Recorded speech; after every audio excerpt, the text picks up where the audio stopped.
욥기서를 저희가 살펴보고 있는데요. 욥기 38장에 와서야 우리가 어제 말씀을 살펴봤지만 욥기 38장에 와서야 하나님이 다시 등장한다고 말씀드렸어요. 1장과 2장에서 잠깐 하나님이 나타나셔서 신실하고 의로운 욥을 향해서 칭찬하시면서 사탄에게 시험을 한번 해봐라 하는 내용이 1장과 2장에 등장을 했다가 2장 후반부부터 해서 그 부분부터 해서 37장에 이르기까지 하나님은 한 번도 등장하지 않으십니다. 그 기간 동안에 뭘 하고 있었냐면 욥의 세 친구하고 엘리후라는 사람이 있잖아요. 그 사람과 그들과 함께 이 욥이 서로 하나님에 대해서 이렇게 논쟁을 펼치는 과정이 나옵니다. 그러니까 하나님께서는 원래 이 욥을 시험하신 것은 욥의 신앙과 의로움과 정의로움과 이런 것들을 더 성장시키기 위한 목적으로 하나님께서 시험을 허락을 하신 건데, 욥의 세 친구와 엘리후는 하나님의 그 뜻을 몰랐어요. 근데 하나님에 대해서는 잘 알고 있었지만, 지식적으로는 잘 알고 있었지만 하나님의 뜻에 대해서는 하나님의 마음, 이 욥에 대한 하나님의 마음을 잘 몰랐던 겁니다. 그러니까 하나님을 알고 있는 지식을 가지고 욥을 정죄하기 시작한 겁니다. 정죄가 끝이 없어요. 계속 끝이 없이 이 37장에 이르기 37장까지 그 정죄하는 모습이 계속 나옵니다. 그러다가 38장에 들어서서야 하나님은 긴 침묵을 깨뜨리시고 38장에 등장하셔서 자기 자신에 대해서, 하나님에 대해서 하나님께서 당신 스스로 이렇게 설명을 해주고 있는 장면들이 38장부터 기록이 돼요. 그래서 누군가가 나에 대해서 설명하기보다 내가 나 자신에 대해서 설명하는 것이 더 정확하지 않겠어요? 사실은 욥의 세 친구와 엘리후가 말한 하나님에 대한 증언은 매우 정확하고, 그리고 하나님에 대해서 너무나 잘 알고 있는, 지식적인 측면에서 너무나 뛰어났었죠.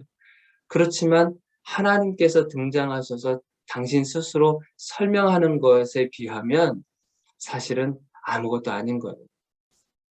그래서 오늘도 하나님께서 당신 스스로에 대해서, 하나님이 어떤 분이신지에 대해서 하나님 스스로 이제 설명해 주고 있는 거예요.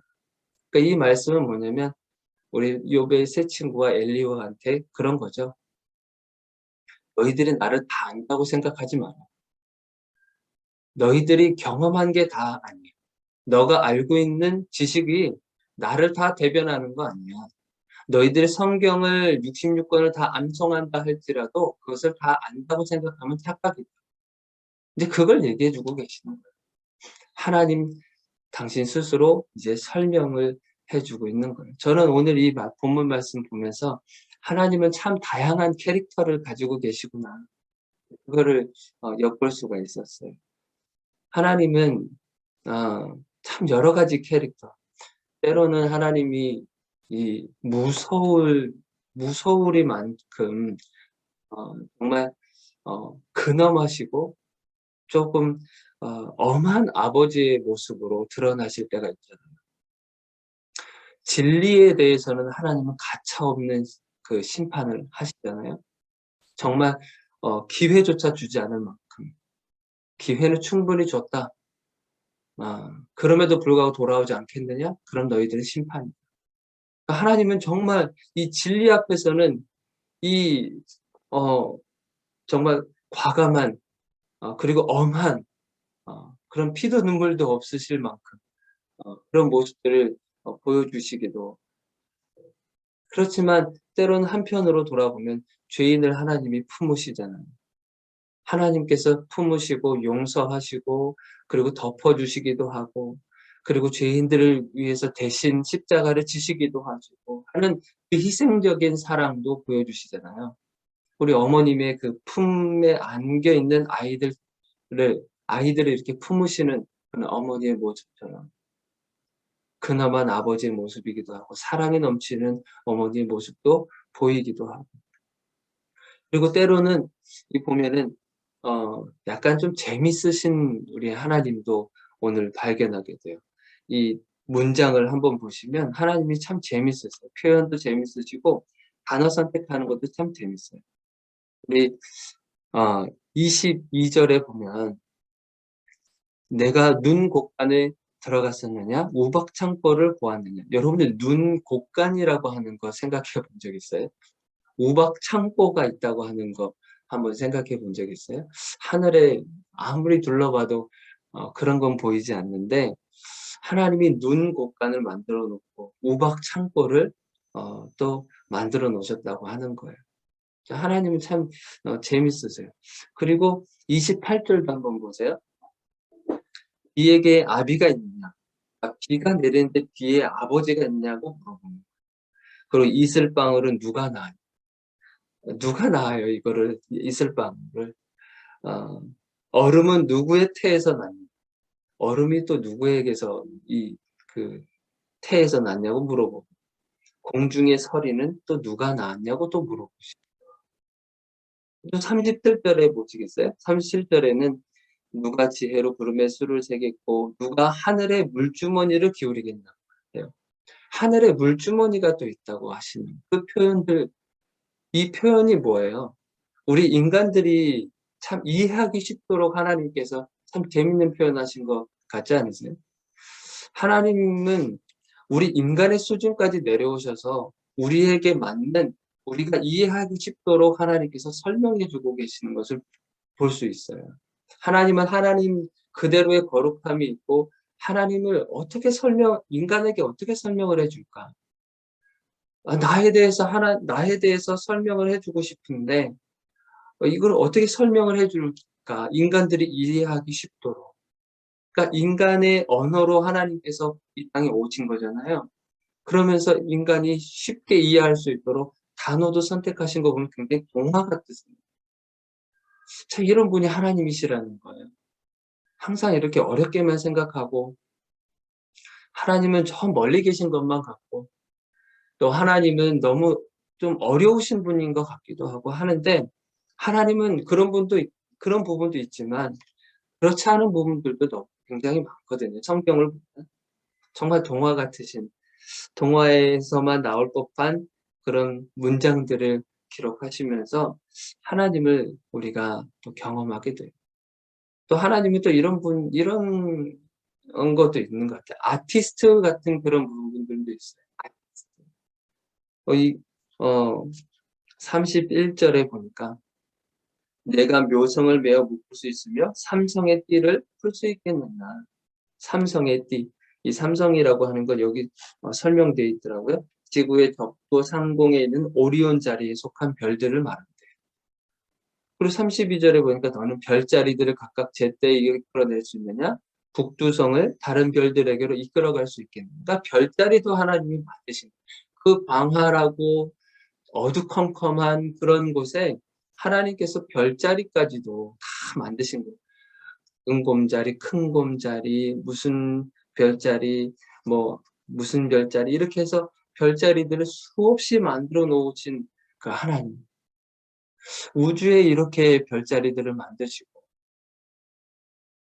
그리고 33절에 보니까 또 내가 하늘의 궤도를 아느냐 하늘로 하여금 그 법칙을 땅에 베풀게 하겠느냐.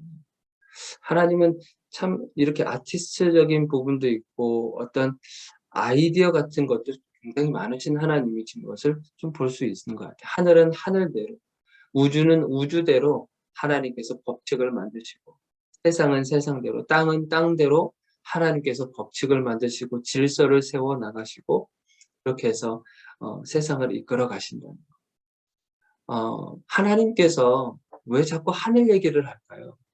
하나님께서 왜 넓은 땅의 얘기를 하고 우리는 눈으로 정말 볼 수 있는 볼 수도 없는 그런 광활한 우주에 대한 이야기를 하실까요? 하나님은 이것을 통해서 사실은 우리의 시선을 넓히고 계시거든요. 우리의 시선과 우리의 생각을 하나님이 넓혀주고 계시는 거예요. 우리는 이 땅에 삶을 살아가면서 사실은 우리는 우리가 받는 그 동선에 따라서 삶을 살아가잖아요.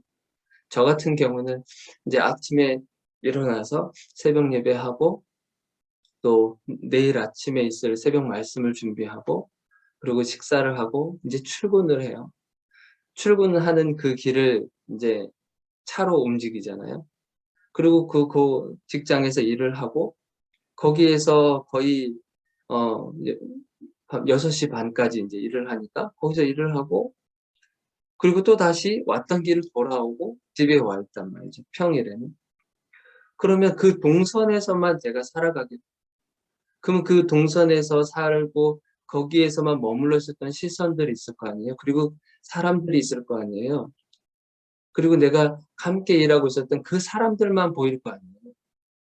그럴 때마다 하나님께서 자꾸 하늘의 이야기를 하시고 넓은 이야기를 하시고 바다 이야기를 하시고 드넓은 땅과 우주 이야기를 하신 것은 너가 보고 있는 거기서만 멈추지 말라고 하시는 거예요.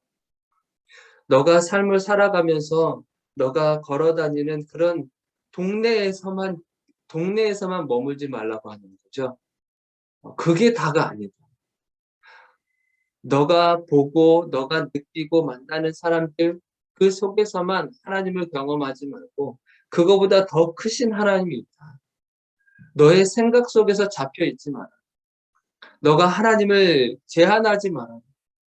하나님이 얼마나 크고 얼마나 위대하신 분이신지를 깨달으라고 우리에게 계속 하늘 이야기를 해주시고 우주 이야기를 해주시고 또 이 드넓은 바다 이야기를 해주시고 계시는 거예요. 예전에는 하늘이 그냥 하늘이겠지 생각을 했었어요. 그런데 그러니까 먼지가 많은 이제 공장에서 일을 하다가 잠깐 휴식 시간에 이렇게 나와서 하늘을 보면 하늘이 좀 달라 보이는 거예요.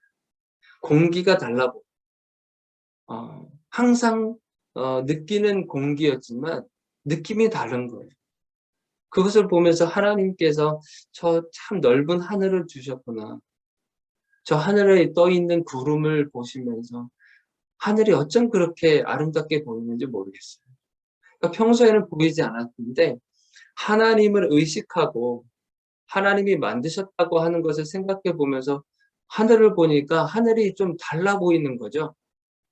세상이 달라 보이는 거예요. 땅이 달라 보이고요.